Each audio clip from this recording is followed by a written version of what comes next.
What is going on, Bucks fans? Evan Wanish here, back at you with yet another video talking about your Tampa Bay Buccaneers. And today we're going to be reviewing yet another one of my articles over at BucsNation.com. So to see this article and to read it, head over to BucsNation.com, as you can also see my other work as well, not just this one. So today we're going to be talking about an article that I wrote titled Buccaneers with the Most to Prove in 2023. Now, I do have to say, I only put three names. Obviously, I think there are many names. You could probably put close to 10. There's a lot of uncertainty, and a lot of unproven players, coaches, etc. on this team for this season that 2023 is a big year for them. So I tried to pick out the three names that I felt were most notable, I guess you could say. So without further ado, let's get right into it. We're going to jump right in with the quarterback, Baker Mayfield. Now, obviously, Baker's got a lot to prove because I even say in the article, this kind of feels like his last chance to be a starter in the NFL. He is on his fourth team in a calendar year, was with the Browns. That whole situation got really murky. He was with the Panthers, asked for his release, was granted it, went to the Rams, was not re-signed as a free agent, and then obviously signed with the Buccaneers. So this is Mayfield's last chance to be a starter. I really do think that it is a critical opportunity for Mayfield, and really he isn't even guaranteed a starting job. So he needs to prove one that he is better than Kyle Trask, which I think he's the leader in the clubhouse right now, but it's not settled. But he needs to prove that he's better than Kyle Trask, and they needs to go out and prove that he can be a productive starting quarterback in the NFL. A guy who was a former number one overall draft pick, a guy who led the Browns to a playoff berth. So, and honestly, played solid football for the Rams down the stretch as well. It didn't play awful. So, I do think Mayfield has a lot to prove this season. It's only a 1 year deal he signed with Tampa Bay. So, if he balls out, sort of like a Geno Smith type deal, maybe Baker Mayfield gets paid by the Buccaneers or some other team next offseason. So I think there's a lot to prove if you're Baker Mayfield. And if you flop, you're probably not getting another starting shot elsewhere. Like you're probably your time in Tampa is probably done. And I'm not sure if you're going to flop again. I'm not sure if any NFL team is going to be willing to give you a chance to start on their football team. So let's get into the next one on the list. Let's kind of head over to the defensive side of the football, and that's Joe Tryon-Shoyinka. Now, I've talked about Joe Tryon-Shoyinka a lot on this channel. I have written about him a lot on BucsNation as well. So I'm a big Joe Tryon-Shoyinka fan.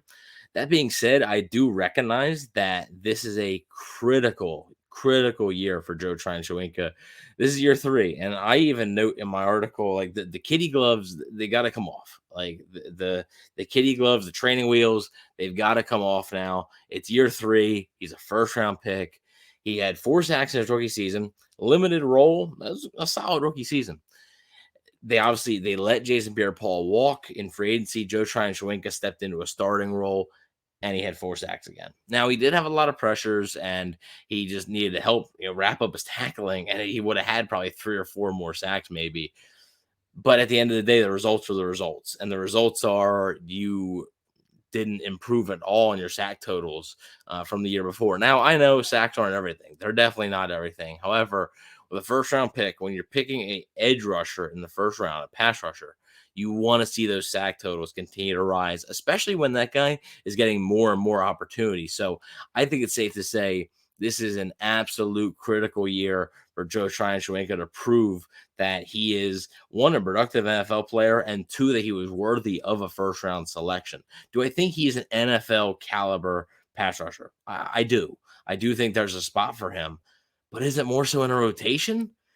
And if it is, you're not hoping to draft that in the first round. That's a pretty big disappointment if Joe Tryon-Shoyinka only turns out to be a rotational guy in that first, after being selected in that first round. So I do think JTS has a ton to prove. If he can just improve his tackling a little bit, be maybe less aggressive. Sometimes he gets caught in the run game when the read option game being a bit too aggressive. I think he has a lot to prove, and it's year three. Obviously, they got a 5th-year option decision coming up on him shortly after this coming season. So it's going to be a critical time for JTS, and let's hope that he can step up to the plate. As I also note, Shaq Barrett, the guy that's going to be beside him, he's 30 years old. He's coming off a major injury. We don't know what type of player Shaq Barrett's going to be. If Shaq Barrett returns to form, great. That's fantastic. But that's not a guarantee. So if Shaq Barrett doesn't come back to form and Joe Tryon Shawinka can't seem to develop, what does that mean for the Buccaneers pass rush? It could be some tough days ahead for the Bucs defense this coming season if those guys aren't able to get to the quarterback consistently. So that's just another reason why JTS has a lot to prove in 2023. And then last but not least is not a player. It is someone who we have recently actually talked about on the channel in a recent video. You can go check that out on the channel. And it is Buccaneers head coach Todd Bowles. Now, he has a lot to prove because basically needs to prove that, look, last year, Byron Leftwich was not a great offensive coordinator. There were some injuries along the offensive line. Tom Brady's head wasn't all the way in it. This and that. They lost a couple of close games. He needs to prove that, one, his Jets tenure, where he started off 10-6 and then got worse and worse each year, wasn't the real like results there, right? And then he also needs to prove that his first year in Tampa Bay was more first year as a head coach in Tampa Bay was more so. It was an 8-9 record because of those reasons that I listed, not necessarily because of his inability to uh, get guys to buy in or coaching strategies or schemes or anything like that.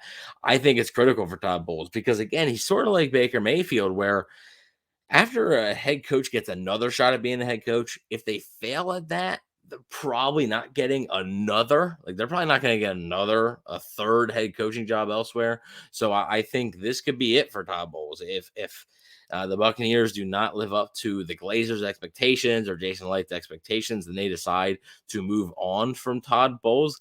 I do think that Bowles could have a tough time finding another head coaching gig elsewhere. So this is a critical year for Bowles. It's a year to prove that he was sort of dealt a bad hand. You got to remember, Todd Bowles came in late in the process last year. He was hired in late March.